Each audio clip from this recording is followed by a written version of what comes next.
Halo semuanya, selamat siang. Kembali lagi bersama saya Ziza Rido Amanda, NPM 207566125 dari jurusan D3 Perjalanan Wisata Politeknik Negeri Lampung. Hari ini saya akan memaparkan materi di mata kuliah pengembangan karakter dengan judul penghargaan terhadap diri sendiri atau biasa disebut dengan self-esteem. Yang pertama yaitu pengertian dari self-esteem. Jadi self-esteem itu biasanya disebut dengan kepercayaan pada diri sendiri dan berpikiran bahwa kita adalah orang yang layak, orang yang mampu dan juga pantas untuk mendapatkan sesuatu hal yang memang sudah terjadi di diri kita. Dan hal tersebut membuat kita tidak lantas peduli dengan apa yang telah kita alami ataupun yang akan terjadi di kehidupan kita nanti. Lalu ada faktor utama yang mempengaruhi self-esteem. Yang pertama yaitu orang tua.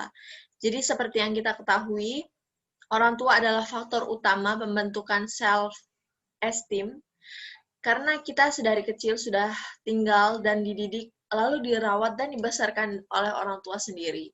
Lalu ada guru atau instruktur.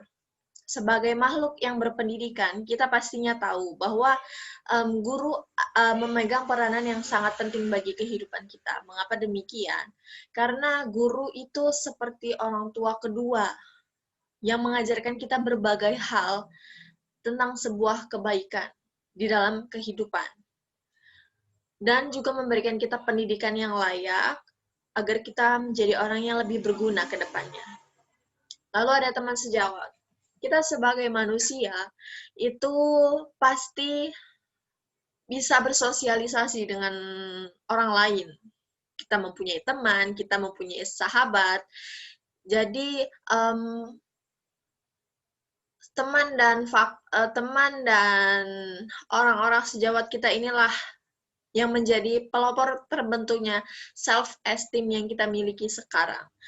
Lalu ada pencapaian prestasi. Jadi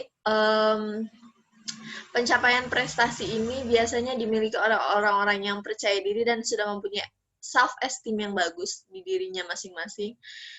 Lalu ada diri sendiri. Jadi setelah orang tua, guru, teman, dan pencapaian prestasi itu kembali lagi ke diri kita sendiri. Kita sendiri yang menentukan bagaimana kita akan berkembang, bagaimana kita akan menjadi pribadi yang lebih baik ke depannya seperti itu. Lalu ada cara-cara untuk membuat kepercayaan diri dengan pola pikir yang tepat, yaitu yang pertama adalah kenali diri. Jadi kita harus mengenali dulu siapa diri kita, who am I? Siapa saya? Bakat saya ini apa? Saya ini sebagai apa di dalam masyarakat? Saya ini sebagai apa di dalam keluarga? Dan saya ini sebagai apa di dalam lingkungan pertemanan? Seperti itu. Lalu yang kedua, belajar menerima diri. Dalam artian di sini kita harus menerima apa yang sudah ada di diri kita. Sifat baik, sifat buruk, bentuk wajah, ataupun apapun. Kita harus bisa menerima diri kita terlebih dahulu, sehingga kita bisa menjadi orang yang bersyukur dan orang-orang yang lebih baik ke depannya nanti. Lalu ada belajar memaafkan diri. Maksudnya belajar memaafkan diri di sini adalah memaafkan kesalahan-kesalahan ataupun tindakan-tindakan yang tidak baik pada masa lalu kita. Jadi kita harus bisa memaafkan diri kita sendiri bahwa, oh saya salah kemarin. Saya tidak boleh salah lagi hari ini. Jadi itu yang dimaksud dengan memaafkan diri. Jadi maafkan hal-hal yang memang sudah kalian lakukan dan itu salah, lalu segera sadar, segera perbaiki diri. Lalu bangun rasa percaya diri. Jadi rasa percaya diri itu adalah rasa yang memang harus dimiliki oleh setiap orang yang ingin berkembang menurut saya. Karena kalau kita sebagai manusia sudah memiliki rasa percaya diri, maka kita akan bisa ditempatkan dimanapun. Kita akan mudah bergaul, kita akan diperhitungkan oleh orang lain, begitu. Lalu jaga sikap positif. Saya yakin semua orang itu pasti mempunyai dua sisi sikap yang berbeda, yaitu sikap negatif dan sikap positif. Nah, sekarang ini bagaimana cara kita mengembangkan sikap-sikap positif yang ada di diri kita, lalu menghilangkan sedikit demi sedikit sikap negatif, sehingga kita bisa menjadi orang yang lebih baik di masa depan. Lalu, berhenti bersaing dengan semua orang. Tidak salah untuk bersaing dengan orang lain, namun tidak semua orang perlu kita saingi. Jadi kita harus bisa melihat porsi-porsi yang mana yang harus menjadi saingan kita, yang mana yang harus menjadi teman kita, itu kita bisa menilai. Jadi tidak semua orang baru yang kita temui itu harus menjadi saingan kita. Bisa jadi orang yang baru kita temui nanti itu bisa menjadi orang-orang yang menolong kita mungkin ke depannya. Jadi kalau kita bertemu orang baru, sebaiknya kita melihat dulu karakter mereka seperti apa, apakah saya cocok bersaing dengan dia, ataukah memang dia dipertemukan dengan kita itu untuk menjadi seorang pesaing kita, begitu. Lalu ada buang rasa iri. Jadi kalau misalnya rasa iri itu menurut saya berawal dari rasa ingin tahu yang terlalu tinggi. Jadi kita terlalu ingin mengetahui apa saja hal-hal yang dilakukan orang lain, apa saja yang mereka lakukan, dan apa saja yang mereka dapatkan di kehidupan mereka.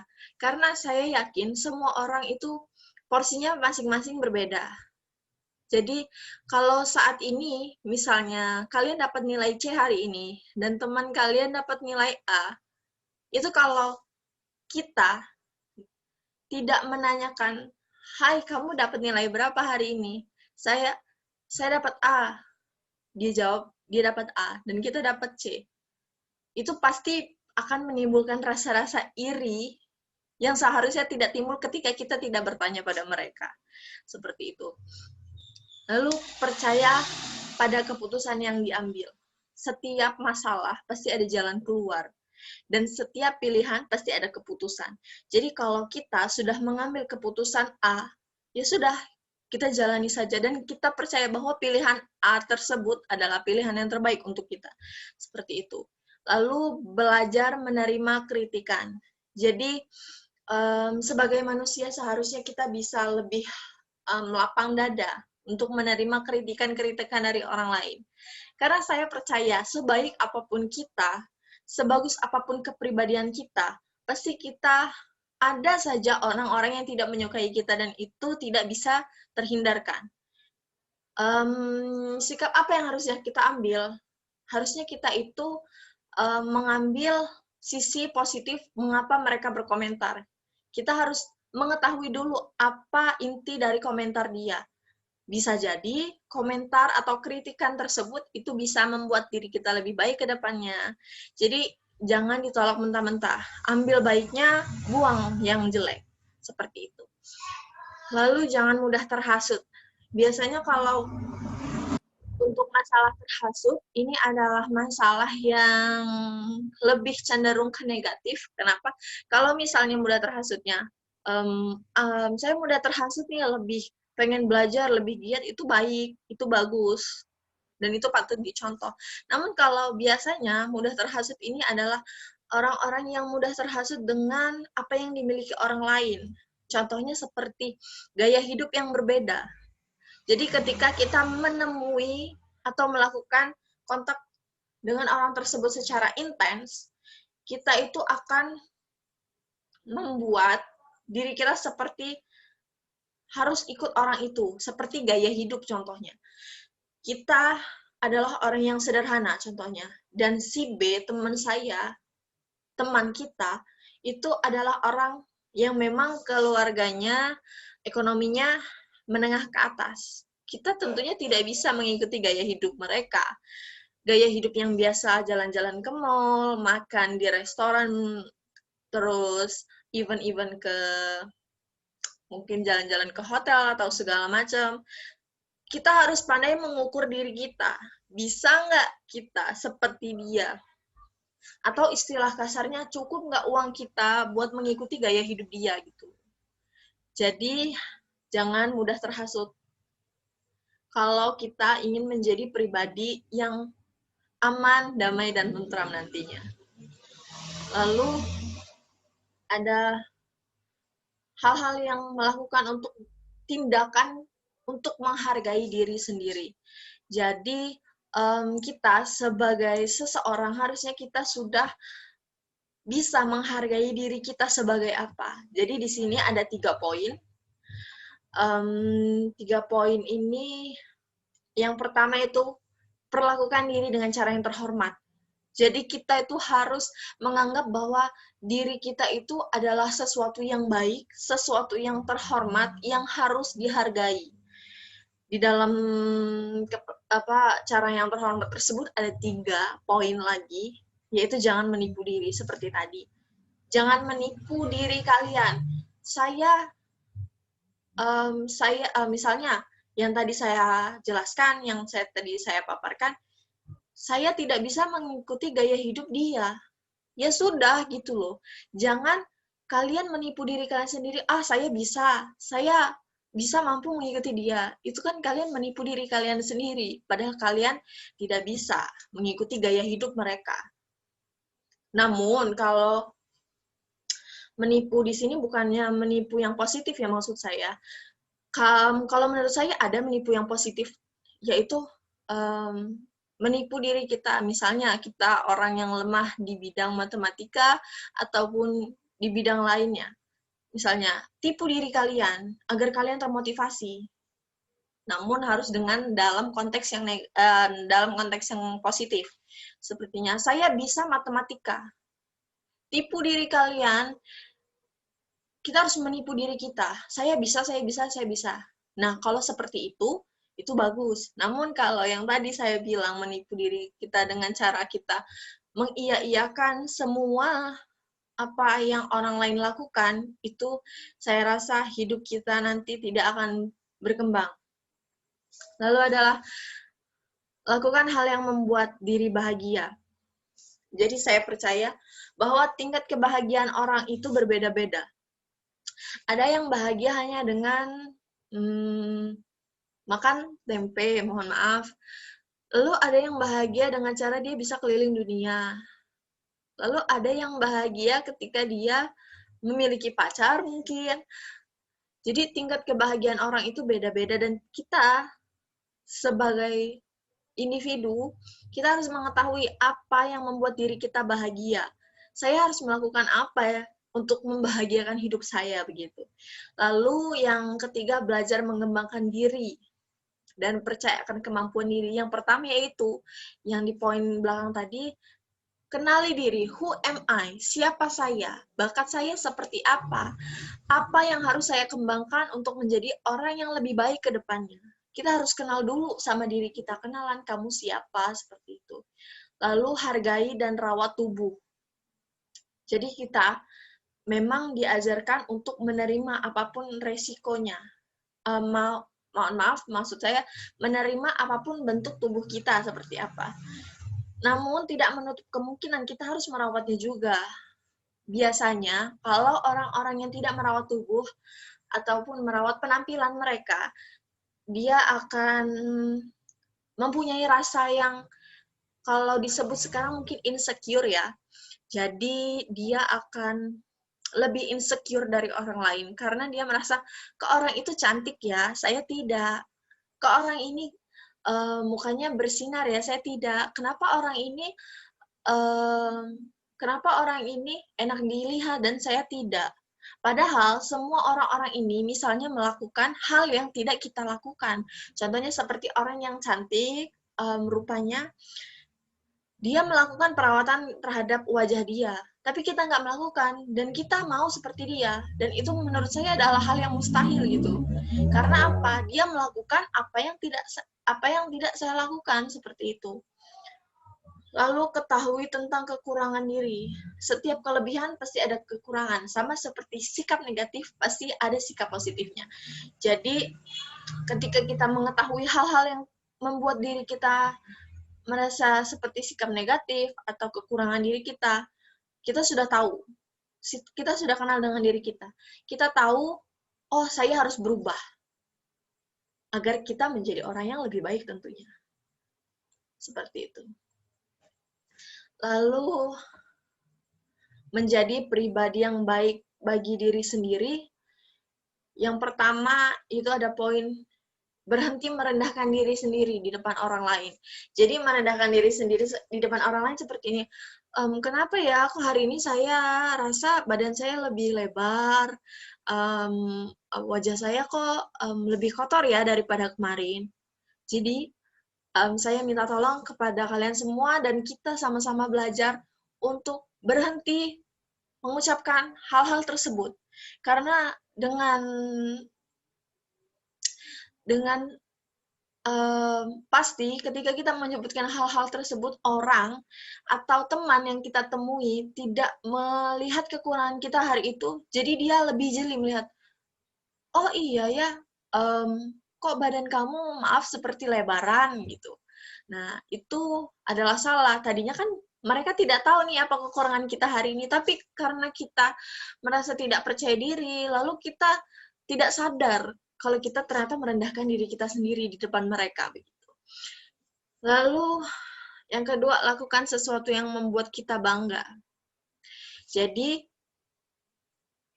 lakukan hal-hal yang membuat kita mengapresiasi diri kita, mengapresiasi kemampuan kita yang kita miliki. Contohnya seperti misalnya bulan kemarin kalian atau kita mendapatkan beasiswa ini. Kalian harus sadar potensi yang ada di diri kalian, apa yang pernah kita raih, kita harus sadar. Oh iya, saya ternyata pernah mendapatkan beasiswa ini. Oh, saya bangga dengan diri saya, dengan pencapaian saya. Jadi kita harus bangga kepada diri kita masing-masing.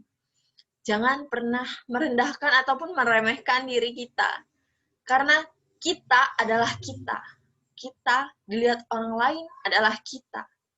Gitu. Lalu jangan biarkan orang lain melihat Anda menyesal. Jadi ketika Anda menyesal karena salah mengambil suatu keputusan, jangan pernah kita tampakkan hal tersebut kepada orang lain. Karena itu akan membuat kita dipandang buruk di mata orang lain begitu. Jadi, oh ternyata kamu salah pilihan ya. Jadi kan itu akan menumbuhkan perspektif-perspektif yang berbeda terhadap orang lain, ke diri kita sendiri. Yang tadinya kita ingin dianggap positif, jadinya orang lain akan berpikiran aneh atau berpikiran lebih. Ah, ternyata kamu orangnya menyesal ya, salah ya mengambil keputusan ya. Jangan terlalu diketarain. Kalau misalnya kita salah mengambil keputusan dan kita menyesal. Setidaknya di depan orang lain ya. Lalu belajar mengatur emosi diri sendiri. Jadi kalau misalnya kita marah, itu kita harus bagaimana? Kita harus pandai mengatur emosi kita. Kita sedih, kita harus bagaimana? Itu pandai-pandai kita. Lalu ada jangan segan mengakui kesalahan. Kalau kalian misalnya kalau kita melakukan sebuah kesalahan, ya sudah kita minta maaf kepada orang tersebut ataupun kepada suatu kelompok yang memang kita yang membuat kesalahan tersebut. Karena saya rasa tidak ada yang salah dari ucapan kata maaf tersebut. Malah kalau menurut saya itu lebih baik daripada kita ditegur orang dulu baru, kamu itu salah loh. Kamu itu tidak tepat. Saya rasa lebih baik untuk meminta maaf terlebih dahulu daripada kita ditegur terlebih dahulu seperti itu. Lalu tetap rendah hati. Mau kalian sepintar apapun, secantik apapun, sehebat apapun, tetap rendah hati. Karena saya sudah sampaikan tadi, mau kita sebaik apapun, pasti tetap saja ada orang-orang yang tidak menghargai kita ataupun tidak menghargai kita dan menganggap kita itu sebagai orang-orang yang negatif. Itu saja sudah rendah hati. Gimana kalau kita sombong hati? Pasti akan lebih banyak orang-orang yang menganggap kita, iya sih, pintar kamu, cuman kamu sombong. Kan lebih, saya rasa itu adalah bukan hal yang baik untuk mengembangkan karakter kita ke depannya. Lalu membuat circle pertemanan yang membuat kita dihargai. Jadi kalau saya pribadi, saya lebih saya lebih senang untuk bergabung dengan orang-orang yang kira-kira menghargai saya, orang-orang yang menghargai potensi yang saya miliki. Jadi kalau seandainya saya berada di kelompok tersebut dan saya tidak dihargai ataupun tidak dianggap ada, saya akan pindah mencari kelompok yang baru yang lebih menghargai saya. Karena banyak orang di dunia ini, banyak orang di lingkungan kita, nggak hanya kelompok tersebut.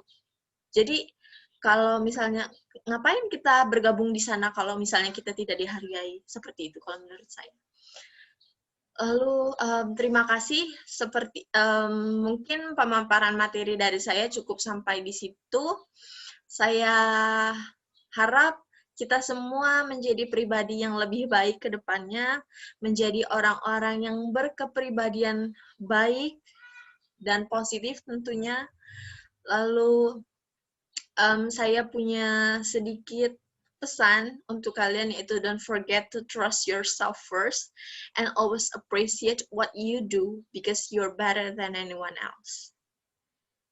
Jadi kita harus menghargai diri kita terlebih dahulu dan kita harus hargai apa yang kita lakukan dan kita harus percaya kepada kemampuan kita, kepada diri kita. Karena kita itu ternyata lebih baik dari yang lain. Dan jangan pernah berhenti untuk belajar. Saya rasa cukup materi dari saya. Jika ada salah kata saya mohon maaf. Semoga bermanfaat dan menjadi media pembelajaran bagi kita semua. Dan semoga kita bisa bertemu di video-video selanjutnya. And the last, thank you very much and see you next time. Bye.